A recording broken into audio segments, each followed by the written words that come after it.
जय श्री सीताराम मित्रों, श्रद्धालु श्रोताजन बंधुओं, श्रद्धालु वंदनीय मातृशक्ति, वंदनीय भक्तजन,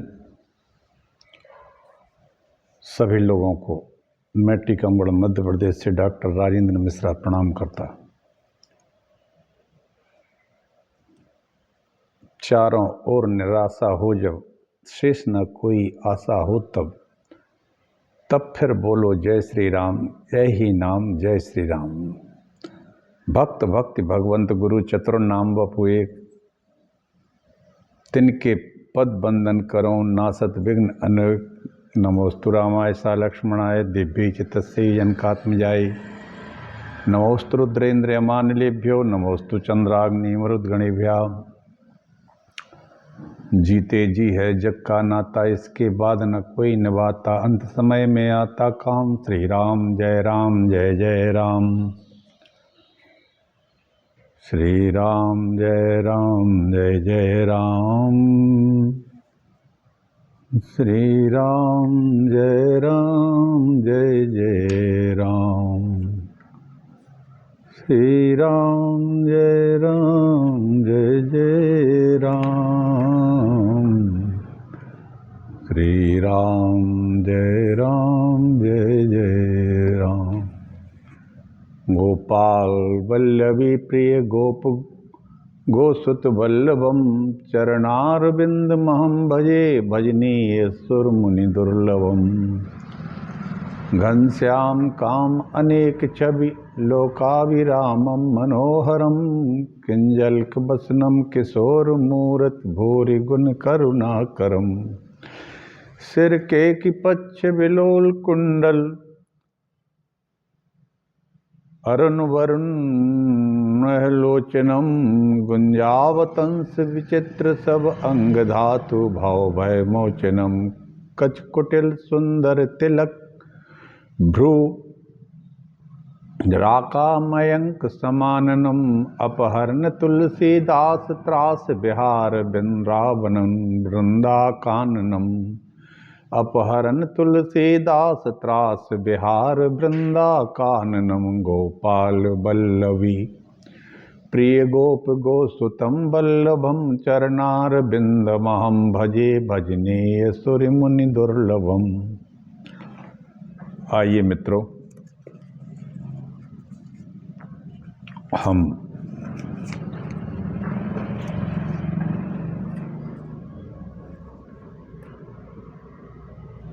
नरसिंह पुराण की कथा कह रहे हैं। नरसिंह पुराण को कहते हुए काफ़ी दिन हो गए हैं। अब कथा लगभग पूर्णता की ओर है। ये पुराण भी पूर्ण होने वाले हैं। नरसिंह पुराण भगवत भक्ति से ओतप्रोत, जैसा कि पता ही है आप सबको, भगवान नरसिंह ने भक्त प्रहलाद के लिए एक खंभे से प्रकट होकर उसकी रक्षा की थी। कहने का अर्थ है कि परमात्मा को हम जब अपने पूर्ण समर्पित भाव से याद करते हैं तो वो खंभे में से प्रकट हो जाते हैं। कहने का अर्थ है कि श्रिया राम मैं सब जग जानी, करहु प्रणाम जोर जुग पानी। ये कथा प्रयागराज में भरद्वाज के आश्रम में चल रही है। सहस्त्रानीक नाम के एक राजा हैं जो महाराज परीक्षित के पौत्र हैं। उनको ये कथा सुनाई जा रही है। कथा इस समय मार्कंडेय जी कह रहे हैं और राम कथा चल रही है। रामचरित्र सबने कहा है, मार्कंडेय जी ने भी कहा, और ये नरसिंह पुराण के अंतिम चरण में है। भगवान का जो अवतार है, राम अवतार, उसकी कथा है। कथा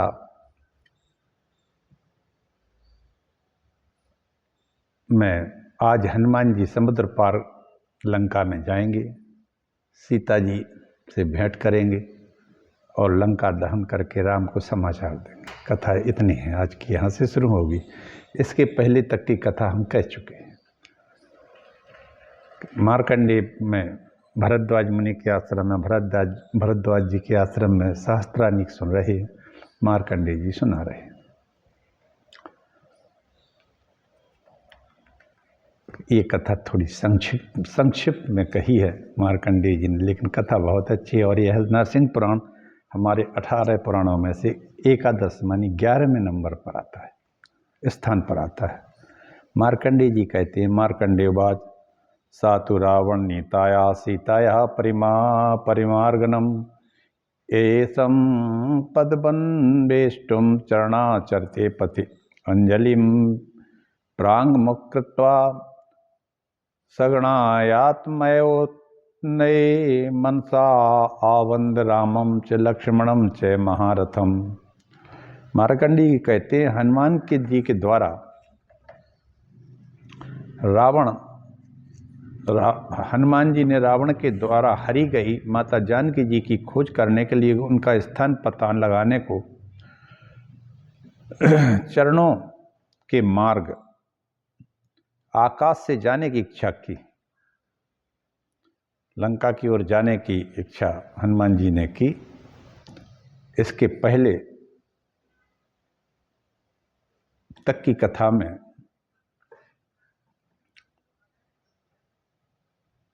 जामवंत जी ने कहा था कि हनुमान जी तुम ही जाओ, और राम जी ने कहा था कि ये काम हनुमान जी ही करेंगे। तब उन्होंने पूर्वाभिमुख होकर हाथ जोड़कर उन्होंने देवगणों सहित आत्मयोनि ब्रह्मा जी का मन ही मन प्रणाम करके श्री राम और महारथी लक्ष्मण को भी मन ही मन प्रणाम करके सागर और सरिताओं को मस्तक नवाया। फिर अपने वानर समूह बंधुओं को गला लगाकर उन सबकी प्रदक्षिणा की।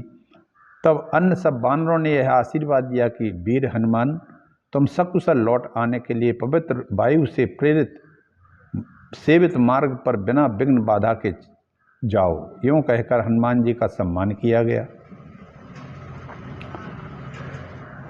उन्होंने ऊपर दृष्टि डाली, दूर तक मार्ग का अवलोकन किया और षड्विध ऐश्वर्य की पूर्णता का सा हनुमान जी अनुभव करने लगे। महाबली हनुमान महेंद्र पर्वत को भी एक पैर से दबाकर उसके शिखर से आकाश की ओर बहुत वेग से उछले। हम मंगलाचरण में हमेशा कहते हैं, आप लोग मित्रों अगर कोई सुनता हो तो इस मंगलाचरण को, मंगलाचरण तो है ही, एक बहुत बड़ा मंत्र भी है। देखिए अभी अभी आया है, एक वाल्मीकि रामायण में लिखा है।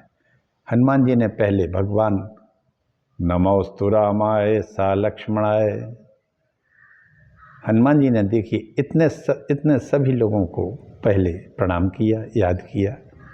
नमोस्तु रामाय सा लक्ष्मणाय दिव्यै च तस्यै जनकात्मजायै नमोस्तु रुद्रेन्द्रियमानिलेभ्यो नमोस्तु चंद्राग्नि मरुद्गणेभ्यः। इन सबको प्रणाम करके हनुमान जी ने छलांग लगा दी।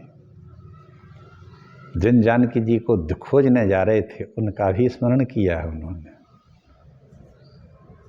जिन अमोघ रघुपति कर बाणा यही भांत चले हनुमाना। हनुमान जी कहते हैं कि भैया मैं अपनी शक्ति से थोड़ी गया हूँ, मैं तो राम जी के बाण की शक्ति से गया हूँ। हनुमंतलाल जी के पास कभी सपने में भी अहंकार नहीं आया। चलिए आगे कहते हैं, महेंद्र पर्वत से उड़ चले। पितुमार्गेण तस्य वायु पुत्र से धीमतः राम कार्य परस्या सागरेण प्रचोदिता। बुद्धिमान वायुपुत्र हनुमान जी श्री रामचंद्र की कार्य को साधन में तत्पर हो अपने पिता वायु के मार्ग से चले। वायु मार्ग कौन है? उनके पिताजी का मार्ग है। मैनाक पर्वत ऊपर को आया, थोड़ा सा रुककर बातचीत की और फिर हनुमान जी आगे बढ़ जाते हैं। समुद्र में एक सिंहिका नाम की राक्षसी रहती थी। वो परछाई को पकड़ लेती थी और खा जाती थी। ऐसा हमारे सुंदरकांड में रामचरितमानस में इसका वर्णन है। यह राहु केतु की माँ थी और ये अग्रिम चौकी पर लगी रहती थी। ये सिंहिका, राम जी ने उसका उद्धार किया और आगे बढ़ते हैं और एक त्रिकूट पर्वत है आगे चल के, उस पर वहां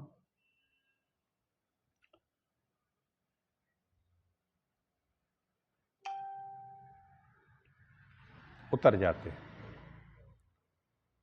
त्रिकूट पर्वत के सुरम्य शिखर पर एक महान वृक्ष के ऊपर जा उतरे और रात में धीरे धीरे लंका की ओर बढ़े।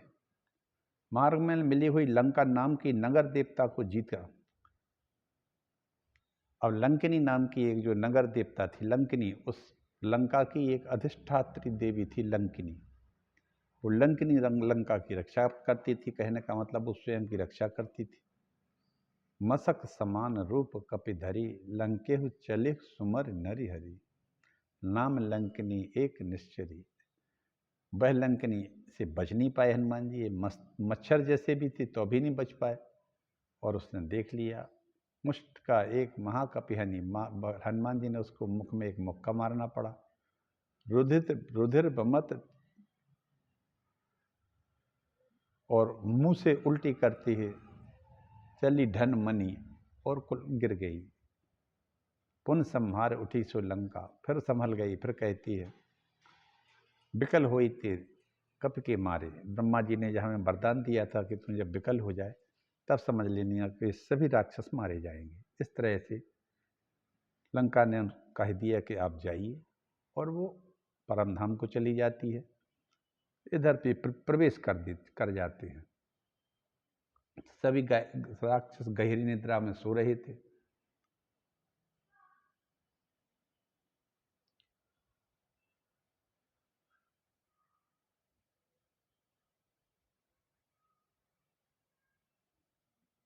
और बाद में बहुत निरीक्षण किया। निरीक्षण करते करते विभीषण का गृह दिखाई देता है। अशोक वाटिका में विभीषण ने हनुमान जी को पहुंचाया। वहां जाकर उन्होंने माता जानकी जी के दर्शन किए और एक अशोक वृक्ष पर बैठ जाते हैं। प्रविश्य संस्पा वृक्षमाश्रिताम जनकात्मजाम राम पत्नीम समुद्राक्षित राक्षसेवी सुरक्षिताम अशोक वृक्षमारोहे पुष्पितम मधुबल्लवम आसान चक्रे हरिस्तत्रम सेयम सेति समरन सीताम निरीक्ष वृक्षाग्रे यावदास्ते अनिलात्मजः स्त्रिभिः परिव्रतत रावणस्तावदागतः। वाटिका में प्रवेश करके हनुमान जी ने अशोक वृक्ष के नीचे बैठी जनक नंदिनी राम जी की पत्नी जानकी जी को, सीता जी को देखा। ये ही सीता जी हैं। यह सोचते हुए वे उसी वृक्ष पर बैठ जाते हैं। सीता जी का दर्शन करके बैठे थे कि रावण बहुत सी स्त्रियों को लेकर वहां आता है। गच्छ रावण दुष्टत्वम परदार परायणम अचिद्राम वाणेस्तु पिबंतु रुद्रम रणे।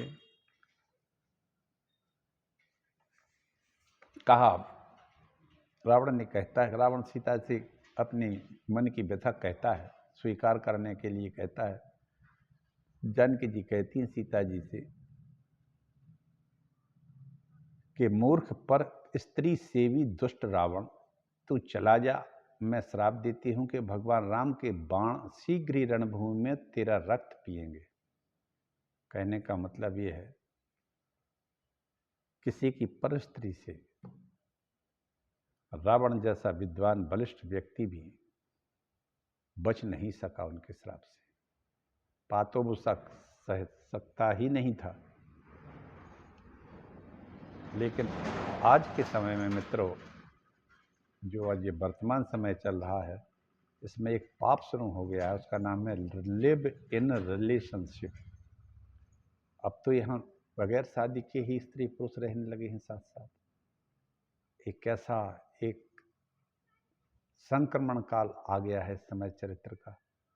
तो चरित्र खत्म हो जाएगा क्या इस दुनिया से? तब खत्म हो जाएगा क्या इस दुनिया से? और ये सरकारें इतनी निकृष्ट निर्लज्ज हैं कि इसको मान्यता दिए हुए है। स्वतंत्रता के, मानव अधिकार, मानव स्वतंत्रता के अनुसार ये नहीं होना चाहिए भाई।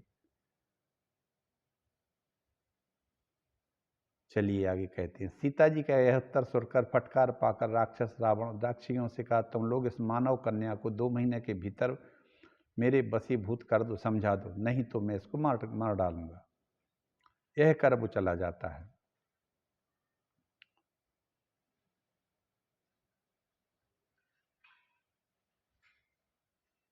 राक्षसियों से यह कहकर सीता ने उनसे कहा, महापराक्रमी भगवान राम युद्ध में रावण को उसके सेवक गणों सहित मारकर मुझे ले जाएंगे और राम ही मेरी रक्षा करेंगे। मित्र, भगवान राम सभी की रक्षा करते हैं। राक रक्षो विषय सर्वेस्तु रावण स्मृत प्रतः लक्ष्मण सह भ्राता रामस्य विजय प्रदः। सीता की यह बात सुनकर राक्षसियों ने यह उन्हें भय दिखाते हुए कहा, अरे इसको मार डालो, ये बहुत बोलती है। तब वहां एक त्रिजटा नाम की राक्षसी थी, उसने कहा, मैंने स्वप्न देखा है। त्रिजटा वाक्य मार्कण्या सीता पार्श विसर्जित राक्षस्यंता येहु सर्वा सीता महान जनी सुतः। त्रिजटा कहती है, मैंने स्वप्न में देखा है कि रावण के लिए विनाशकारी है, समस्त राक्षसों के साथ रावण को मौत के मुँह में डालने वाला है। भ्राता लक्ष्मण के साथ रामचंद्र जी विजय का सूचक हैं और सीता को पति से मिलाने वाला है। यह इस तरह की मैंने स्वप्न देखा है। त्रिजटा की बात सुनकर राक्षसियां सीता के पास से दूर चली गईं, हट गईं डर के मारे। तब अंजनी नंदन हनुमान जी ने अपने आप को सीता के सामने प्रकट किया और श्री राम नाम का कीर्तन भी किया। उन्होंने श्री रामचंद्र जी के संपूर्ण कथा वृत्तांत का उनके समक्ष वर्णन किया। इस प्रकार सीता के मन में विश्वास उत्पन्न करके उन रामचंद्र जी को अंगूठी दी। फिर उनसे राम के लक्ष्मण के शरीर के लक्षण भी बताए। सुमुखी वानरों के राजा सुग्रीव बहुत बड़ी सेना के स्वामी, उन्होंने आपके पति देव रामचंद्र जी तथा आपके देवर महावीर लक्ष्मण जी यहाँ पधारेंगे, रावण को सेना सहित मारकर आपको यहाँ से शीघ्र ही ले जाएंगे। ऐसा हनुमान जी महाराज ने सीता जी से कहा। इत्याकरण वचस्तस्या पुनस्तामाह बानरः गोस्पद वन्यो तीर्ण समुद्र अयम वरानने जब तो राम रामेति सागरो गोस्पदायते दुख माग्नि वैदेही स्थिरा भव सुभानने। हनुमान जी के योग यह कहने पर सीता जी का उन पर विश्वास हो गया। वे बोली, वीर तुम किस तरह महासागर के पार करके यहाँ चले आए हो। उनका यह वचन सुनकर हनुमान जी ने कहा, मैं समुद्र को उसी प्रकार लांग गया है जैसे कोई गाय के खुरक से बने हुए गड्ढे को लांग जाता है। सीता जी ने कहा हनुमान से कि तुम कैसे इतने विशाल समुद्र को लांग के आए हो। हनुमान जी कहते हैं, माता मैं समुद्र को ऐसे ही लांग गया जैसे गाय के खुर के बराबर गड्ढे को लांगा जा सकता है। कहने का मतलब हमारे लिए समुद्र कुछ भी नहीं है। जो राम नाम जप करता है उसके लिए समुद्र गौ के खुर के चिन्ह के समान हो जाता है। वाह क्या बात है, ये हनुमान जी महाराज कह रहे हैं। जपते जपतो राम रामेति सागरो गोष्पदायते दुखमग्ना शिवै देहि स्थिरात् भवभू शुभानने क्षिप्रम पश्यसि रामम त्वं सत्यमेय द्वब्रवीमिते इत्याश्वासतिं सीतां दुखितां जनकात्मजाम। अब बेस आप धैर्य धारण करिए, मैं आपसे सत्य कहता हूँ, आप बहुत शीघ्र श्री रामचंद्र जी का दर्शन करेंगी। इस प्रकार दुख में डूबी हुई पतिव्रता जनक नंदिनी सीता को आश्वासन देकर उनसे पहचान के लिए चूड़ामणि पाकर श्री राम के प्रभाव से काक रूपी जयंत के पराभव की कथा सुनाकर वहाँ से चल देने का विचार करके हनुमान जी ने सीता को नमस्कार करके तुरंत प्रस्थान किया। तत्पश्चात कुछ सोचकर पराक्रमी हनुमान जी ने रावण के उस संपूर्ण अशोक वाटिका को नष्ट भ्रष्ट भी कर डाला। सिंहनाद करते हुए भगवान रामचंद्र की जय हो। फिर तो युद्ध के में सामने आए अनेक राक्षसों का संहार भी कर डाला। इसके बाद रावण के सेनापति अक्षय कुमार का अश्व सहित सारथी सहित यमलोक को पहुंचा दिया। यह रावण का पुत्र भी था। इस प्रकार रावण पुत्र इंद्रजीत के वर के प्रभाव से हनुमान जी को बंदी बना लिया गया। इसके बाद भी रावण के सम्मुख उपस्थित हुए। वहां से छूटकर उन्होंने श्री राम लक्ष्मण महाबली सुग्रीव के यश का वर्णन किया और लंकापुरी को जलाकर भस्म कर दिया। तदनंतर दुष्टात्मा रावण को डांट बताकर पुनः सीता जी से वार्तालाप किया। फिर पराक्रमी हनुमान जी समुद्र के इस पार आकर अपने वानर बंधुओं से मिले और सीता जी के दर्शन का समाचार सुनाकर सबको सबसे सम्मानित हुए। वानरई सार्धमागत हनुमान मधुवनम नयत रक्षपालांस्तु पायित्वा च तन्मगु मधु। इसके बाद हनुमान जी महाराज ने अपने बानरों सहित किष्किंधा में प्रवेश किया और मधुवन में जाकर शहद खाने लगे। श्री राम लक्ष्मण के निकट जा पहुँचे। वहाँ उन दोनों के चरणों में हनुमान जी ने प्रणाम किया। सुग्रीव को मस्तक झुकाकर उन्होंने समुद्र लांघने से लेकर सारा समाचार आदि उपांत सुनाया और कहा कि मैंने अशोक वाटिका के भीतर सीता देवी के दर्शन भी किया है। वो आंसुओं की धारा बहा रही थीं, वे दीन हैं। मैंने जब उन्हें ढूंढते हुए पतिव्रता जानकी को अशोक वन में पाया, उनसे वार्तालाप भी किया, उन्होंने मेरा विश्वास किया। प्रभु, उन्होंने आपको देने के लिए अपना श्रेष्ठ मणि में ये अलंकार भेजा है। यह कर हनुमान जी ने राम को वह चूड़ामणि दे दी।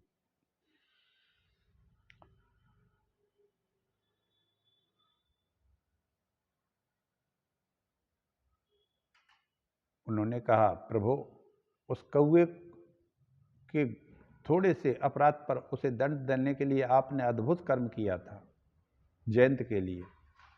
उस समय तो आपने ब्रह्मास्त्र का प्रयोग किया था। क्या इस समय इस रावण को पराजित नहीं करेंगे? इस प्रकार बहुत सी बातें कर सीता जी के रोने लगी थीं। यह दुखनी सीता का वृत्तांत आप उन्हें उस दुख मुक्त करने का प्रयत्न कीजिए। पवन कुमार हनुमान ने इस प्रकार कहने पर सीता जी का वह संदेश सुन और उनके सुंदर आभूषण देख भगवान श्री राम उन कपिवर हनुमान जी को गले से लगाकर रोने लगे और धीरे धीरे वहां से प्रस्थित हुए।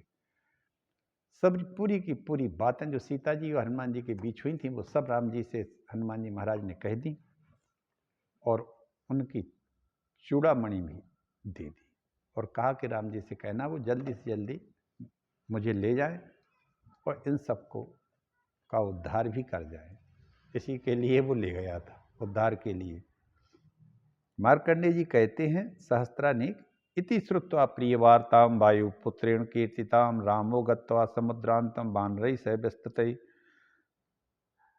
विस्तृतैः सागरसतटे रम्ये तालीवन विराजिते सुग्रीवो जाम्बवांश्च बाणैर्हति हर्षितैः। मार्कंडेय जी बोले, वायुनंदन, हनुमान जी के द्वारा कथित प्रिय जानकी का वृत्तांत सुन लेने के पश्चात राम जी की विशाल सेना वानर सेना समुद्र के निकट पहुंच गए। सुग्रीव जामवंत ने तालवन में सुशोभित सागर के सुरम्य तट पर जा पहुंचे। अत्यंत हर्ष और उत्साह के असंख्य बानरों से घिरे हुए राम जी नक्षत्रों से घिरे हुए चंद्रमा की भांति शोभा पा रहे थे। लक्ष्मीपति के अवतार नरश्रेष्ठ श्री राम अविचल भक्ति रखते हुए उनके निकट आए। विभीषण आ गए राम जी के पास, क्योंकि रावण ने उनको पैर से एक लात मार दी थी पैर और भगा दिया था डांट के। उन्होंने कहा, महाबाहु राम, मैं रावण का भाई विभीषण हूँ, आपकी शरण में आया हूँ। और इसी के साथ वो चरणों में गिर पड़े। उनका अभिप्राय जानकर राम ने उन्हें महाबुद्धिमान और विभीषण को राया और समुद्र के जल से उनका राज्याभिषेक भी कर दिया।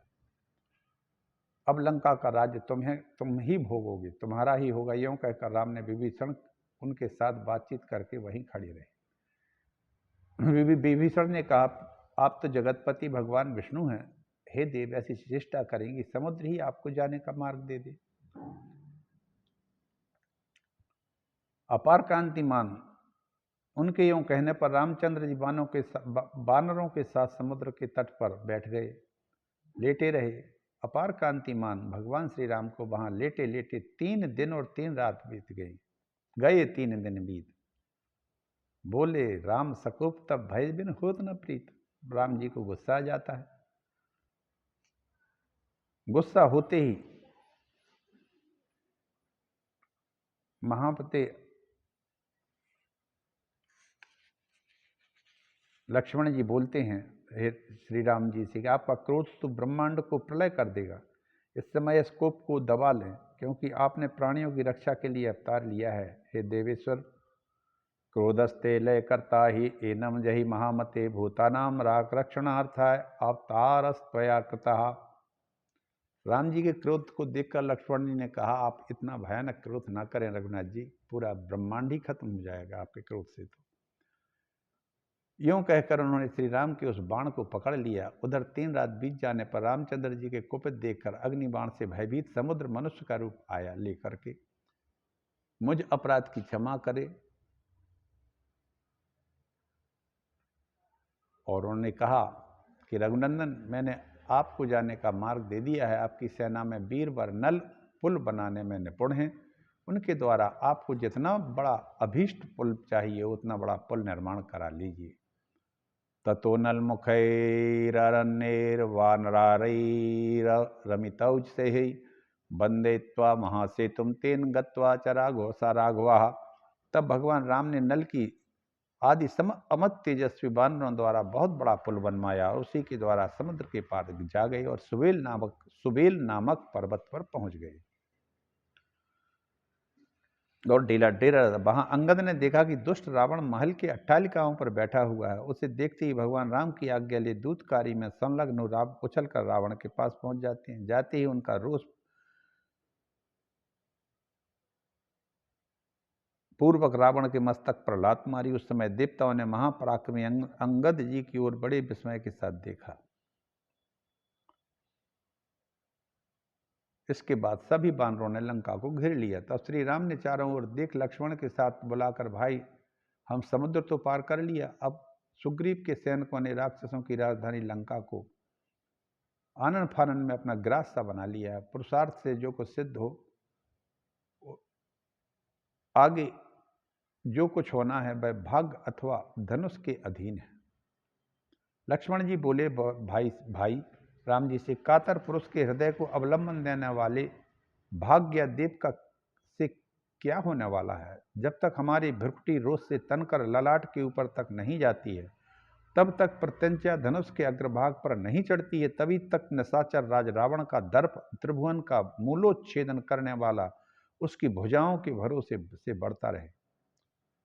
कहने का मतलब, लक्ष्मण जी ने राम जी से कहा कि अब भाग्य या देव आलसी पुकारा, अब तो केवल आपके बल और क्रोध का है। धनुष को खींचिए, इसका संहार कीजिए।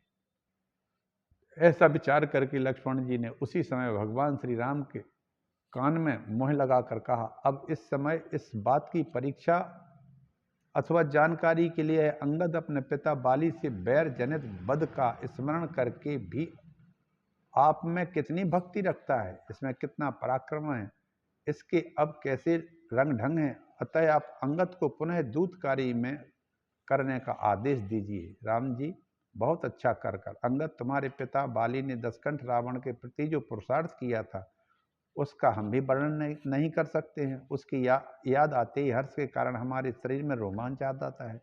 वही बाली आज तुम्हारे रूप में प्रकट हुआ है। तुम पुत्र रूप में उत्पन्न हो बाली के, अपने पुरुषार्थ से पिता की को भी पीछे छोड़ रहे हो। अतः तुम्हारे विषय में क्या कहना है। तुम पुत्र पदवी को महामस्तक का तिलक बना रहे हो। अंगद के ने अपने मस्तक पर दोनों हाथ जोड़कर रघुनाथ जी से प्रणाम किया। जैसी आज्ञा रघुपते, मैं चार दीवारी बिहार स्थल और नगर द्वार सहित लंकापुर को यहीं उठा लाऊं क्या, या अपनी सारी सेना को ही उस पुरी में आक्रमण के लिए पहुंचा दूं, अथवा इस तुच्छ सागर को अविरल कुलाचलों द्वारा पाट दूं। आज्ञा तो दीजिए, क्या करूं, मेरे भुजदंडों द्वारा सब कुछ सिद्ध हो सकता है। ऐसा अंगद ने राम जी से कहा। वाह! राम ने अंगद के कथन को ही उसकी भक्ति और शक्ति का अनुमान लगाकर कहा, वीर तुम 10 मुख रावण के पास जाओ। रावण, तुम अज्ञान से, प्रभुत्व से के अभिमान से लोगों के पीठ पीछे चोर हो, चोरी की भांति सीता को ले आए। उसे छोड़ो, नहीं तो लक्ष्मण के छोड़े बाण तुम्हें छलकते हुए रक्त की धाराओं से छत्र की भांति दिगंतक को आच्छादित करके तुम अपने पुत्रों के साथ यमपुरी को चले जाओगे। जाओ अंगद, इस तरह से लंकापुरी में जाके रावण से दूत के रूप में काम करो। अंगद कहते हैं, संधौ व विग्रहे वापि मई दूते दशाननी अक्षता वाक्षता वापि क्षति पीठे लुठस्यति। देव, मुझ दूत के रहते हुए रावण संधि करे या विग्रह करे, दोनों ही अवस्थाओं में उसके 10 मस्तक हम पृथ्वी पर गिरा कर ही लौटेंगे। वाह! हाँ, इतना अंतर अवश्य है कि संधि कर लेने पर उसके मस्तक बिना कटे ही आपके सामने प्रणाम के लिए गिरेंगे और विग्रह करने पर कटकर गिरेंगे। तब रामचंद्र जी ने अंगद की प्रशंसा की और कहा, भेजा बे भी वहां जा, और कहा वहां जा, वाद प्रतिवाद की चातुरी से शत्रु को हराकर लौट आए। वे चले गए और वाद विवाद करके लौट भी आए। राघवस्य बलम ज्ञात्वा चारि धनुजस्य च वानराणाम भीतो अपि निर्भीर्यो दशाननः लंकापुरस्य रक्षार्थमादिदेश च राक्षसान् आदिश्य सर्वतो दीक्षु पुत्रानाय दशाननः। दशानन रावण ने अपने गुप्तचरों द्वारा रामचंद्र जी का, उनके भाई लक्ष्मण का और वानरों का बल जानकर भयभीत होने पर भी निडर की भांति लंकापुरी की रक्षा के लिए राक्षसों की आज्ञा दे दी। संपूर्ण दिशाओं में राक्षसों के जाने की आज्ञा दे उसने अपने पुत्रों से और धूम्राक्ष और धूम्रपान से कहा, राक्षसों तुम लोग नगर में जाओ और उन दोनों मनुष्य कुमारों को पास में बांध लो। राम लक्ष्मण को, शत्रुओं के लिए यमराज के समान पराक्रमी मेरा भाई कुंभकर्ण भी इस समय वाद्यों के शब्दों से जगा लिया गया है। इतना ही नहीं, रावण ने बड़े बलवान राक्षसों को युद्ध में आदेश दिया। करोड़ों वानरों के हाथ मारे गए। दशमुख रावण ने जिन जिन दूसरे अपार तेजस्वी राक्षसों को पूर्व द्वार पर युद्ध के लिए आदेश दिया था, वे नल नील वानरों से युद्ध करते हुए मृत्यु को प्राप्त हो गए। पूर्व दिशा में नल नील लगे हुए थे। इसके बाद रावण ने दक्षिण दिशा में लड़ने के लिए जिन राक्षसों को नियुक्त किया था, वे वानरों द्वारा यमलोक को भेज दिए गए। पश्चिम द्वार पर पर्वताकार राक्षस थे, वे अत्यंत गर्वीले अंगदादी वानर वीरों द्वारा यमपुरी को भेज दिए गए। फिर उत्तर द्वार पर रावण के द्वारा ठहराए हुए क्रूर राक्षस महेंद्र आदि वानरों के हाथ मारे गए। इस प्रकार राक्षसों के मारे जाने पर स्त्रियों को रोदन करते देख दशानन रावण क्रोध से मूर्छित हो गया। वह प्रतापी रावण हाथ में धनुष ले बहुसंख्यक राक्षसों से घिरा हुआ पश्चिम द्वार पर आया और बोला, कहां है राम? कासौ रामेति जबदनम धनुष्पाणि प्रतापवान रथस्ततः सर्वर्ष सावर्ष जरिन वानरेशुषः। कहां है राम? रथ पर बैठे बैठे वानरों पर बाणों की वर्षा करने लगा। उस समय वानरों को भागते देख श्री राम ने पूछा, क्यों भगदड़ हो रही है? श्री राम की बात सुनकर विभीषण ने कहा, भगवान महाबाहो सुनिए, इस समय रावण युद्ध के लिए आ गया है। उसी के बाणों से क्षत विक्षत होकर वानरगण भाग रहे हैं। विभीषण के यूं कहने पर रामचंद्र जी ने कुपित होकर धनुष उठाया। तत्पश्चात कमल नयन राम जी ने रावण से युद्ध किया और सुग्रीव, जामवंत, अंगद, हनुमान, विभीषण, पराक्रमी लक्ष्मण, अन्यान महाबली वानर पहुंचकर रावण की चतुरंगनी सेना को सब प्रकार से बाणों की वर्षा कर रही थी, मारने लगे। वहां से राम और रावण का युद्ध बड़ा ही भयानक हुआ।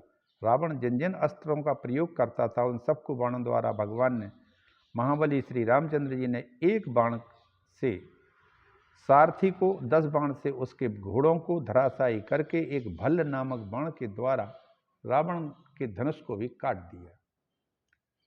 पराक्रमी राम ने 15 बाणों से उसके मुकुट भेद दिए। स्वर्ण की पांख वाले 10 बाणों से मस्तकों को भी भेद डाला। उस समय देवताओं का मान मर्दन करने वाला रावण श्री राम के बाणों से अत्यंत पीड़ित हो गया और मंत्रियों द्वारा ले जाया जाकर अपनी लंकापुरी में लौट गया। तदनंतर दूसरे दिन फिर बड़ा भारी युद्ध होता है। अब कुंभकर्ण आता है। कुंभकर्ण लंका के परकोटे को लांग कर आया, वो सीधा ही लांग गया।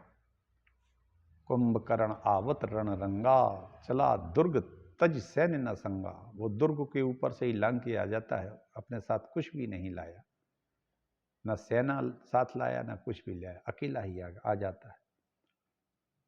और इस तरह सुग्रीव से कुंभकर्ण का युद्ध होता है, वानरों से युद्ध होता है।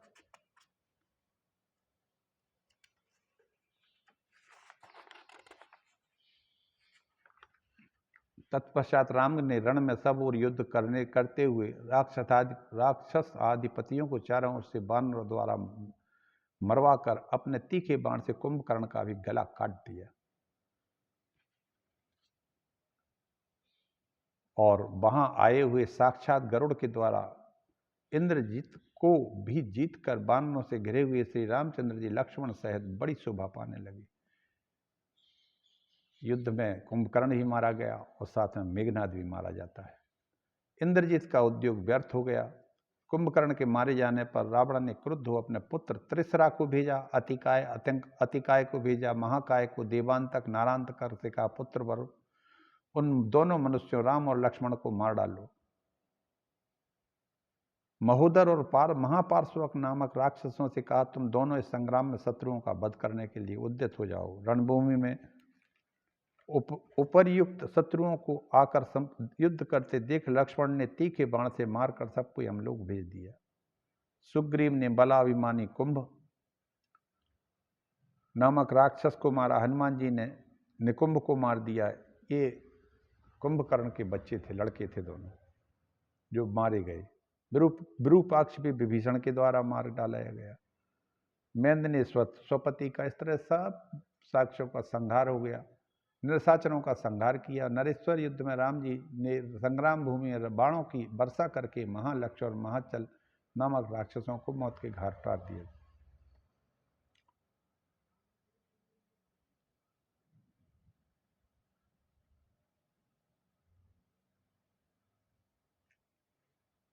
मेघनाद का अपने भाई लक्ष्मण के द्वारा वध करा दिया गया।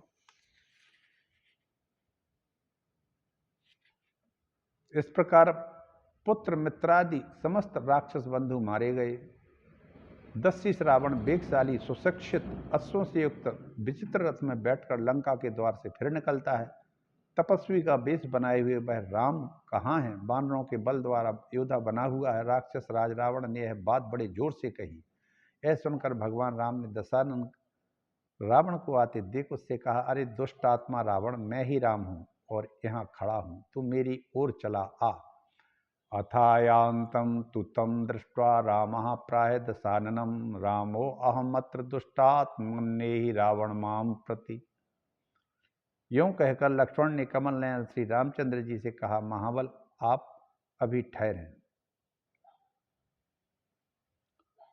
मैं इस राक्षस के साथ युद्ध करूंगा। और रावण ने अपनी 20 भुजाओं द्वारा छोड़े हुए शस्त्र से लक्ष्मण को संग्राम में आच्छादित कर दिया। इस प्रकार दोनों महान युद्ध में युद्ध हुआ। देवतागण उस संग्राम को देख रहे थे, आकाश में स्थित थे। तत्पश्चात लक्ष्मण ने तीखे बाणों के द्वारा रावण के अस्त्र को काट डाला। लक्ष्मण जी ने उसके वक्षस्थल को भेद दिया। तब राक्षस रावण ने रथ से नीचे गिर गया, किंतु शीघ्र ही उठकर उसने शक्ति उठाई और उसकी धार अग्नि की ज्वाला के समान थी, प्रज्वलित तथा महती उल्का के समान प्रतीत होती थी। दृढ़पूर्वक उसने शक्ति को लक्ष्मण की छाती पर मार दिया। वह शक्ति लक्ष्मण जी की छाती छेद कर भीतर घुस गई। सभी लोग लक्ष्मण गिर जाते हैं। राम जी उनके पास आए और कहने लगे, पवन कुमार कहाँ चले गए? पृथ्वी पर पड़ा हुआ मेरा भाई लक्ष्मण किसी प्रकार भी जीवित हो सके, ऐसा उपाय होना चाहिए। राजन, उनके इस प्रकार कहने पर विख्यात पराक्रमी हनुमान जी हाथ जोड़कर बोले, देवाज्ञा ने मैं सेवा में उपस्थित हूं। राम ने कहा, महावीर मुझे विशल्यग्न कारणनी औषधि चाहिए। महाबली, उसे लाकर मेरे भाई को शीघ्र ही निरोग करो। ये विशल्यग्न करणी जड़ी एक ऐसी औषधि है जो अंदर धसे हुए किसी भी शस्त्र को बाहर निकाल देती है छूते ही। तब हनुमान जी द्रोणगिरी पर गए और वहां से देखते ही विशल्यग्न कारणी जड़ी यानी संजीवनी जिसको कहते हैं, ले आए और क्षण भर में लक्ष्मण जी को निरुक्त कर दिया। अब इसके बाद की कथा हम कल कहेंगे और इसी के साथ लगभग ये पूर्ण हो जाएगा। मित्रों, आज मैं अपनी वाणी को विराम देता हूँ। अब कथा बहुत छोटी सी रह गई है।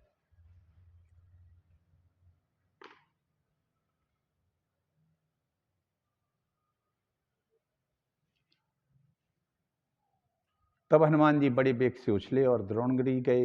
लक्ष्मण को निरुक्त कर दिया गया। तदनंतर राम जी ने कुपित हुए रावण की बची हुई सेना, हाथी आदि को बानरों से घिरे हुए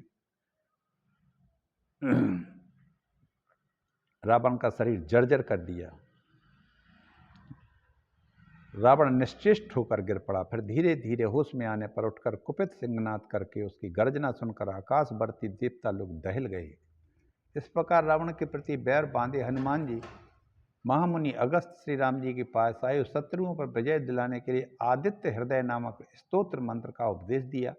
महाबली रामचंद्र जी के अगस्त मुनि की बताई हुई उस विजयदायक मंत्र का जप करके उनके द्वारा अर्पित किए गए उत्तम डोरी वाले सुदृढ़ अनुपम वैष्णव धनुष को सादर ग्रहण किया और उत्तम प्रत्यंचा चढ़ाई। फिर प्रतापी रघुनाथ जी ने शत्रुओं का मर्म भेदन करने में समर्थ सोने की पंख वाले उस तीक्ष्ण बाण द्वारा राक्षस राज रावण के साथ युद्ध शुरू प्रारंभ कर दिया।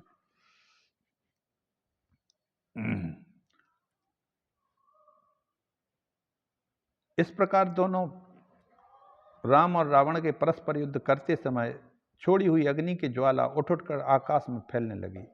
इस वर्तमान संग्राम में अवर्णनीय पराक्रम वाले वीर दशरथ नंदन राम पैदल युद्ध कर रहे थे। तब देवराज इंद्र ने के सारथी मातली सहित एक महान लोक विख्यात दिव्य रथ भेज दिया, जिसमें 1000 घोड़े जुते थे और आकाश मार्ग से आता था। प्रतापी रामचंद्र जी श्रेष्ठ देवों द्वारा प्रशंसित होकर उस रथ पर सवार हो जाते हैं और मातले के उपदेश से दुष्ट दशानन का, जिसे ब्रह्मा जी ने वरदान दिया था, ब्रह्मास्त्र के द्वारा रावण का वध कर दिया।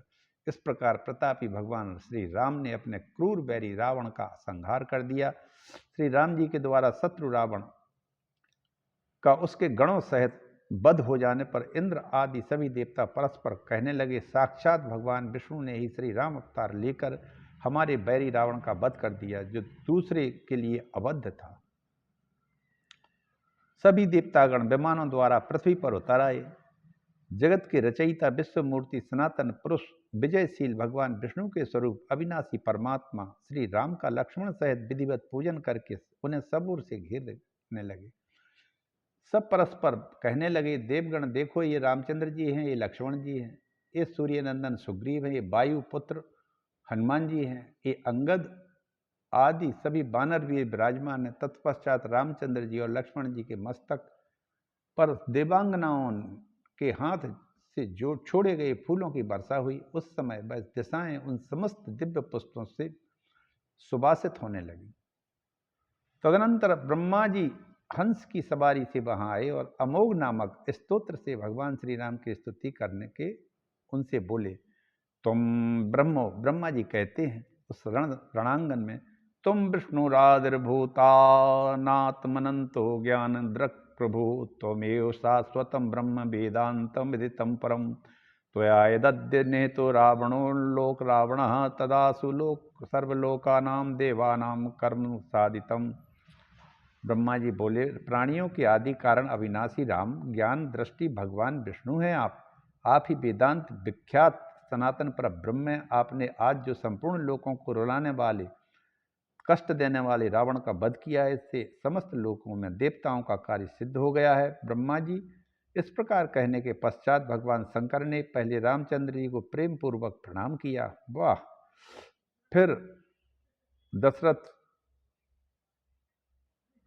फिर उन्हें राजा दशरथ का दर्शन कराया। उसके बाद यह कहकर कि सीता जी निष्कलंक हैं और शुद्ध चरित्र वाली हैं, भगवान शंकर चले जाते हैं। शंकरा जी आए, ब्रह्मा जी के बाद शंकर जी ने भी स्तुति की। दशरथ जी भी आए, उन्होंने भगवान राम की स्तुति की। राम राम कह राम कह, राम राम कह राम, तन परिहर रघुवर विरह, राव गए सुरधाम। वो तो सुरधाम जाते ही रहते थे, इसलिए आ गए। सुरधाम माने इंद्रलोक से आ गए। तदनंतर पवित्र आत्मा सीता जी को अपने बाहुबल से प्राप्त सुंदर पुष्पक विमान पर चढ़ाकर भगवान हनुमान जी को चलने का आदेश दिया। समस्त वानरेंद्रों द्वारा वंदित शोक रहित जानकी देवी आभूषणों से विभूषित होकर महाबली रामचंद्र जी अपने भाई लक्ष्मण के साथ चले। लौटती बार रामचंद्र जी ने समुद्र के पुल पर महादेव जी की स्थापना की और शंकर जी की कृपा से उन्होंने शिव जी में परम भक्ति प्राप्त की। वहाँ स्थापित हुए पिनाकधारी महादेवी रामेश्वर नाम से विख्यात हुए। महादेव जी जो भगवान राम जी ने शिव जी की स्थापना रामेश्वर पुल के पास की थी, उनको रामेश्वर नाम से विख्यात हुई। उनके दर्शन मात्र से शिव जी सब प्रकार की हत्यादि दोषों को भी दूर कर देते हैं। इस प्रकार प्रतिज्ञा पूर्ण करके रामचंद्र जी अपना चित्त भरत जी की ओर लगा रहने के कारण वहां दिव्यपुरी अयोध्या को चले गए। फिर भरत जी के मनाने पर रामचंद्र जी ने वशिष्ठ आदि उत्तम ब्राह्मणों द्वारा अपना राज्याभिषेक कराया। तत्पश्चात प्रतापी भगवान श्री राम ने चिरकाल तक धर्म पूर्वक राज्य किया, राजोचित याज्ञादि कर्मों का अनुष्ठान किया। वे पूर्ववासी जनों के साथ साकेत धाम को फिर सभी लोगों के साथ चले गए। ऐसा बताते हैं कि 11,000 वर्ष तक राम जी ने राज किया था पृथ्वी पर। महात्मा रामचंद्र जी के किए हुए चरित्रों को मैंने तुम्हें संक्षेप में वर्णन कर दिया। जो लोग इसको भक्तिपूर्वक पढ़ते सुनते हैं, उन्हें जगतपति भगवान राम अपना परम धाम प्रदान करते हैं। मित्रों, इसी के साथ अब ये पूर्ण हो गया है। आज नरसिंह पुराण पूर्ण हो गया है, और इसी के साथ भगवान जो कुछ भी गलतियां हों वो क्षमा करें। संक्षेप में जैसा कि तैसा जैसा लिखा है नरसिंह पुराण में, वैसे का वैसा ही मैंने आपको यथारूप वर्णन किया। मैंने सोचा थोड़ा सा रह गया है तो इसको पूर्ण ही कर दूं आज। और इस तरह से रघुनाथ जी चले लंका से सीधे आ जाते हैं अयोध्या। रामेश्वर महाराज को प्रणाम किया सीता सहित, और कहा कि यहाँ स्थान बताए कि यहाँ लक्ष्मण मारा गया, लक्ष्मण के द्वारा इंद्रजीत मारा गया। लक्ष्मण हतो यहाँ इंद्र जीता, रामायण में आता है कि लक्ष्मण जी के द्वारा यहाँ हता गया इंद्रजीत, माने मेघनाद मारा गया। रावण कुंभकर्ण दो भाई, यहाँ हते संतन दुखदाई। और यहाँ ये दोनों भाई मारे गए, ये बड़े दुष्ट थे अपने कर्मों से। इसके बाद भरद्वाज मुनि के आश्रम में आते हैं, वहाँ उनको प्रणाम करते हैं, गंगा जी को प्रणाम करते हैं, श्रृंगवीरपुर में रुकते हैं, निषाद से मिलते हैं। फिर अयोध्या आके भगवान का राज्याभिषेक होता है। भरत जी बड़े प्रसन्न होते हैं। राम जी अपने ठीक वनवास के अंतिम दिन आ गए थे अयोध्या में। भगवान का राज्याभिषेक होता है। राम राज बैठे त्रिलोका, हर्षित भये गए सब शोका, हर्षित भये गए सब शोका। इसी के साथ मैं रामचंद्र जी से चरणों में, माता जानकी के चरणों में प्रणाम करता हूँ। हमारे देश में सब लोग हर्षित रहें और देश के सभी लोगों के शोक दूर हो जाएं और पूरा देश राममय हो जाए। प्रभु, यही मेरी इच्छा है, अभिलाषा है। बोलिए सियावर रामचंद्र की जय, पवन सुत हनुमान की जय, उमापति महादेव की जय। हर हर महादेव शंभो। सब संतन की